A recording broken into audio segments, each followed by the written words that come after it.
plantation sa Davao po, si Florendo, Panama disease po na address natin. Calamansi, yung mga fruit flies, sa palayan po, stem borer, alitangya, tsaka mga golden kohol, nare-repel, hindi natin mong napapatay, nare-repel. Kaya pag ito gumamit, pwedeng lumipat po sa kapitbahay, hindi po natin siya mapapatay kasi natural po yung atin. And si Penicillium po, alam naman natin yung mga diseases is like soil-borne, seed-borne, water-borne, and airborne. So lahat po ng mga possible diseases. Sa sibuyas po, very strong din tayo. May mga data tayo sa sibuyas na yung armyworm po or harabas ang natin doon, na-address natin doon. Pagdating naman po sa mga cacao or dragon fruit po, fungus naman po ang naging problema natin doon. And we have trichoderma po. Trichoderma, ito po yung very good sa decomposition. Kaya mga damo-damo po, minsan may buto-buto pa daw po yun. Ang hirap daw po ma-decompose yun. Na-decompose po ng activator natin. Even basura po, isang gabundok na basura po, isang spray nyo lang para siyang pating. Pag namoy niya yung dugo, kakainin niya po. Ganun siya ka-powerful.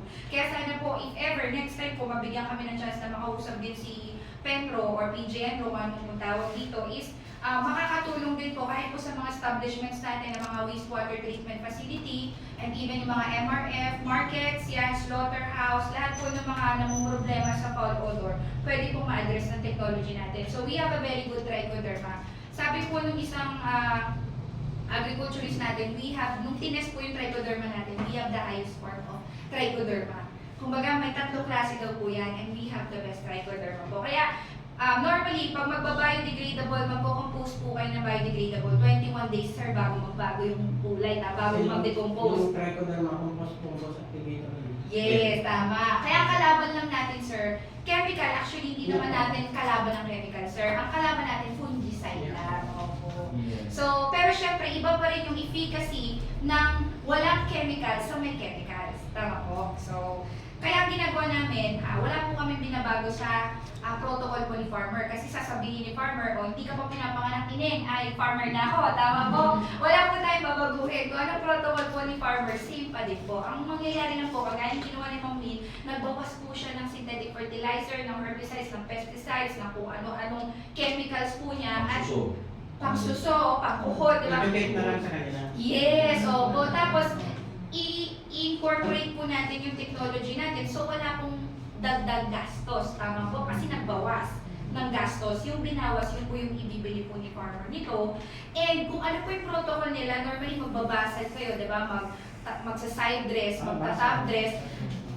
Mga 1 to 2 days po after nila nagbasal, nag-side dress, nag-top dress, dun po tayo papasok. Pero kung malaki naman po ang area, kung daang-daang hektarya po yan, pwede nyo na pong isabay. Ang urea naman po, ano lang naman yan, parang broadcast lang po, di ba? Yung sa atin naman po, babad lang sa tubig, alam naman ni Sir Yang, parang itibag mo na lang, kesa salain mo ng isa-isa, lagay mo sa sprayer, tapos spray. Ganun lang po siya kasimple. Kailangan lang niya mababad sa tubig para mag-multiply po yung microorganism, yung beneficial microbes up to maximum level.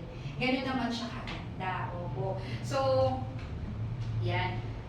Ito po yung mga technology na meron tayo. So, activator po contains high level of trichoderma which kills pathogenic bacteria and removes soil odor. 3 minutes lang, ma'am. Ang po yung soil odor.